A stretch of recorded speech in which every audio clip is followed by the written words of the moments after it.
Perjalanan ke barat Pulau Jawa.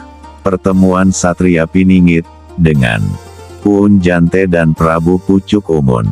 Salam Rahayu, salam sejahtera, salam budaya, salam kebajikan, sampurasun. Selamat pagi, siang, sore, dan malam. Assalamualaikum warahmatullahi wabarakatuh. Selamat datang di channel Nusantara Raya 313. Channel yang membahas hal-hal yang hakiki di akhir zaman. Untuk konten ini, admin akan menyampaikan kisah perjalanan Satria Piningit ke barat Pulau Jawa, bersama kedua muridnya. Perjalanan Satria Piningit kali ini, dilakukan pada bulan Desember yang lalu. Satria Piningit menjalankan tugas ini ditemani oleh kedua muridnya. Perjalanan tersebut, menempuh waktu selama 6 jam, dengan menggunakan kendaraan umum. Tepat jam 3 sore, mereka sampai di Terminal Cijahe. Terlihat lalu lalang orang yang berpakaian hitam-hitam, dengan ikat kepala biru strip hitam dan putih. Di pinggang mereka terselip sebilah golok. Mereka adalah orang-orang Baduy. Yang pakaian hitam-hitam dengan ikat kepala biru strip hitam, adalah orang Baduy luar. Sedangkan orang yang berpakaian hitam dengan ikat kepala putih adalah orang Baduy dalam. Mata pencaharian mereka adalah berladang. Terkadang mereka mencari tambahan pendapatan, dengan menjadi pengantar tamu-tamu yang ingin pergi ke Baduy dalam. Pada perjalanan ini, Satria Piningit ditemani oleh 9 orang Baduy dalam, yang memang bermukim di Kampung Cibeo. Mereka menempuh perjalanan dengan kendaraan umum. Jam 4 sore Satria Piningit dan muridnya beserta orang Baduy, melangkah menelusuri jalan yang biasa dilalui untuk menuju Kampung Cibeo. Jalan menanjak dan menurun dilalui, jalan licin, karena habis terguyur air hujan, semakin memperberat perjalanan, tetapi pesan harus disampaikan, tugas harus diselesaikan. Hamparan ladang orang-orang Baduy, jadi penghibur, dalam perjalanan yang harus ditempuh dalam 2 jam, setelah kurang lebih 1 jam perjalanan tiba-tiba hamparan ladang tidak terlihat lagi, berganti dengan pohon-pohon besar di kanan kiri. Ternyata Kampung Cibeo memang berada di dalam hutan yang cukup lebat. Hiburan berganti, dengan lumbung-lumbung padi yang berjajar rapi, walau hanya di beberapa tempat saja. Waktu sudah gelap ketika mereka sampai di perkampungan Cibeo. Mereka menginap di rumah salah satu orang Baduy yang bernama Kang Darman. Semua perbekalan yang ada di dalam tas dikeluarkan untuk dimasak malam itu. Sambil menunggu Kang Darman dan kawannya mempersiapkan makanan, Satria Piningit dan muridnya membersihkan badan di sungai. Membersihkan badan tanpa sabun dan pasta gigi, karena memang sabun dan pasta gigi dilarang, agar air sungai tidak tercemar. Selesai membersihkan diri, mereka kembali ke rumah Kang Darman. Makanan sudah tersaji untuk siap dinikmati. Kang Darman mempersilahkan tamunya untuk menikmati hidangan yang tersedia. Dalam waktu singkat makanan sudah habis disantap. Selesai makan, barulah Satria Piningit menceritakan tujuan datang ke Baduy. Satria Piningit bertanya, "Kang, apakah di sini ada Puun yang bernama Puun Jante?" Kang Darman menjawab, "Ada Mas, biasanya Puun Jante, malam seperti ini ada di ladang." "Apakah Mas ingin bertemu?" tanya Kang Darman. Satria Piningit menjawab, "Iya Kang, saya ingin bertemu dengan Puun Jante. Ada pesan yang harus saya sampaikan kepada Puun Jante." Bergegas Kang Darman, berdiri dan keluar, untuk menemui Puun Jante di ladang. Selang tidak terlalu lama, Kang Darman sudah kembali ke rumah dengan membawa pesan dari Puun Jante. Kang Darman berkata, "Puun Jante bisa ditemui besok siang Mas." Satria Piningit menjawab, "Baik Kang, besok siang saya temui Puun Jante. Sekarang saya izin untuk beristirahat dulu."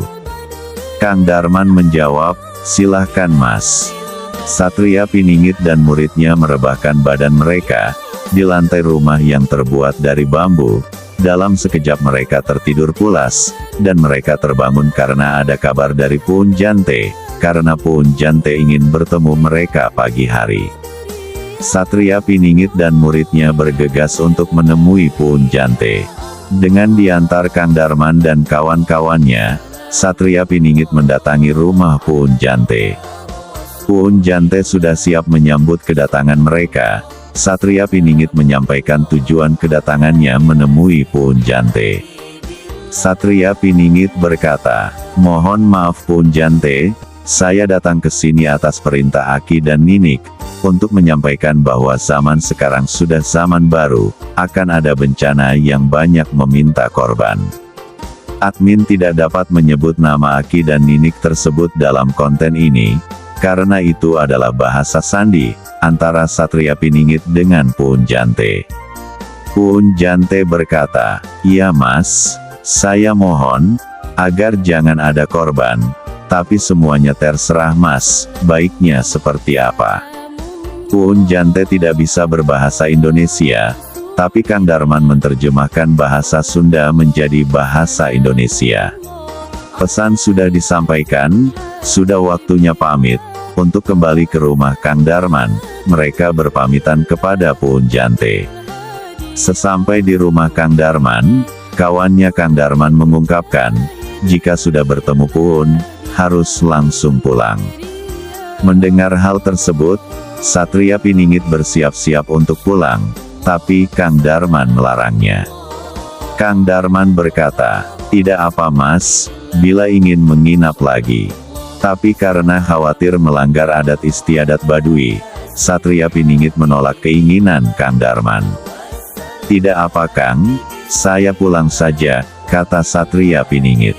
Kang Darman berkata, "Ya sudah, bila Mas mau pulang, tapi mobil dari Cijahe hanya ada satu, dan jam 7 sudah berangkat, Mas kasih kabar saja ke supirnya agar menunggu." Satria Piningit meminta muridnya untuk menghidupkan HP, untuk memberikan kabar kepada supir. Setelah siap mereka bergegas pulang, agar tidak ketinggalan mobil. Namun dalam perjalanan supir mobil Elf membalas kabar mereka, ternyata mobil sudah berangkat dari Cijahe. Sesampainya di Cijahe mereka memesan kopi sambil berpikir, apakah harus pulang hari ini atau menginap. Kang Darman dan kawannya berpamitan untuk mengantar tamu yang lain sambil berkata, "Mas, kalau mau kesini lagi, kami tunggu kapan saja, sebentar lagi ada acara Sabah, orang luar tidak boleh masuk ke Baduy dalam, tapi buat Mas, silahkan, karena Mas urusan orang tua." Itu yang dikatakan Kang Darman. Tinggal mereka bertiga di warung, sambil berpikir akan menginap di mana malam itu. Namun tiba-tiba berhembus angin yang cukup besar, entah ada kabar apa yang akan diterima. Setelah 10 menit kemudian, datang Patua, dan beliau langsung duduk dekat dengan Satria Piningit, sambil menanyakan asal dari mana, dan Patua itu mengambil sebatang rokok milik Satria Piningit. Orang yang sudah tua atau sepuh di daerah Sunda, Jawa Barat dan Banten, biasanya dipanggil dengan sebutan Abah. Patua itu berkata, "Sekarang mau pulang, atau mau ke dalam?" Satria Piningit menjawab, "Saya mau pulang Abah." Percakapan semakin seru, Abah menceritakan pengalaman hidupnya, bagaimana Abah membuka jalan menuju kampung Baduy. Abah juga menceritakan pengalaman waktu masa-masa perang. Setelah cukup lama Abah ngobrol dengan mereka, akhirnya Abah berpamitan untuk melihat sawah miliknya. Setelah Abah hilang dari pandangan mata, entah pergi ke arah mana, Satria Piningit bertanya kepada murid-muridnya. Satria Piningit bertanya, "Tahu tidak, yang tadi itu siapa?" Kedua murid hanya menggelengkan kepala. Makanya, harus eling lan waspodo, nasihat Satria Piningit kepada muridnya. Itu tadi adalah Tuan Prabu Pucuk Umun, dengan penyamarannya. Kata Satria Piningit, menjelaskan kepada muridnya. "Besok-besok, bila ada yang datang, lihat, dengan benar, dan beri salam, kata Satria Piningit mengingatkan kepada muridnya. Hari hampir gelap ketika ibu warung menyarankan kepada Satria Piningit dan muridnya agar menginap di rumah anaknya. Anaknya ibu warung itu adalah sopir mobil elf yang besok mengantar mereka pulang. Akhirnya mereka setuju untuk menginap di rumah anaknya ibu warung. Esok harinya, Satria Piningit dan muridnya kembali pulang. Demikianlah kisah yang admin bisa sampaikan. Jika ada kata-kata yang salah mohon dimaafkan. Akhir kata, kami ucapkan, wassalamualaikum warahmatullahi wabarakatuh. Salam Rahayu. Salam Nusantara Raya 313.